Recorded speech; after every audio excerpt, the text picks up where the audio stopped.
యెషయా గ్రంథము 60:17 లేఖన భాగంగా తీసుకుంటున్నాం. నేను ఇత్తడికి ప్రతిగా బంగారమును తెచ్చుచున్నాను, ఇనుమునకు ప్రతిగా వెండిని, కర్రకు ప్రతిగా ఇత్తడిని, రాళ్లకు ప్రతిగా ఇనుమును తెచ్చుచున్నాను. సమాధానము నీకు అధికారులుగాను, నీతిని నీకు విచారణకర్తలుగాను చేయుచున్నాను.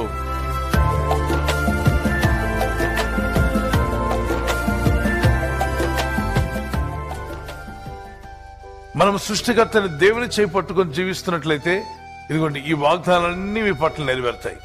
ఈ సంవత్సరం ఈ వాగ్దానాలు మీ పట్ల యేసు నామములో నెరవేరును గాక. అయితే దానికి ఒక కండిషన్, మనం ఎవరు చేపట్టుకోవాలి? దేవుని చేపట్టుకొని నడవాలి. మొదటిగా చూద్దాం, ఇత్తడికి ప్రతిగా ఏమిస్తా అంటున్నాడంటే బంగారం ఇస్తాను. ఇత్తడి విలువ తక్కువ, బంగారం విలువ ఎక్కువ.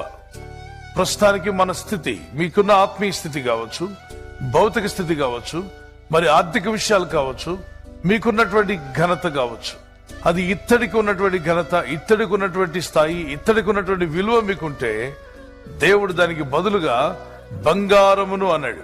అంటే ఇత్తడి నుండి బంగారంగా మారినప్పుడు ఆ ఇత్తడిగా ఉన్న స్థానం కన్నా కూడా బంగారు స్థానానికి విలువ ఎక్కువ, దానికి ఘనత ఎక్కువ, దానికి మహిమ కూడా ఎక్కువ. ఇత్తడికి ఉన్న మహిమ కన్నా బంగారానికి మహిమ ఎక్కువ. మహిమ నుండి మహిమలోనికి నేను మిమ్మల్ని నడిపిస్తాను అన్నాడు. ఘనత నుండి ఘనతలోనికి, లేదంటే కృప నుండి కృపలోనికి నడిపించే దేవుడు మన దేవుడు. ఆమేన్.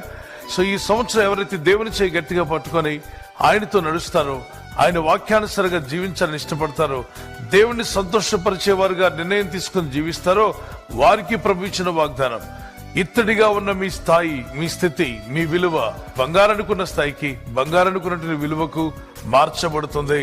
ఆయన ఇందు భయభక్తి కలిగి జీవిస్తున్న వారి జీవితాలను ఇలాగున ఆశీర్వదించునుగాక.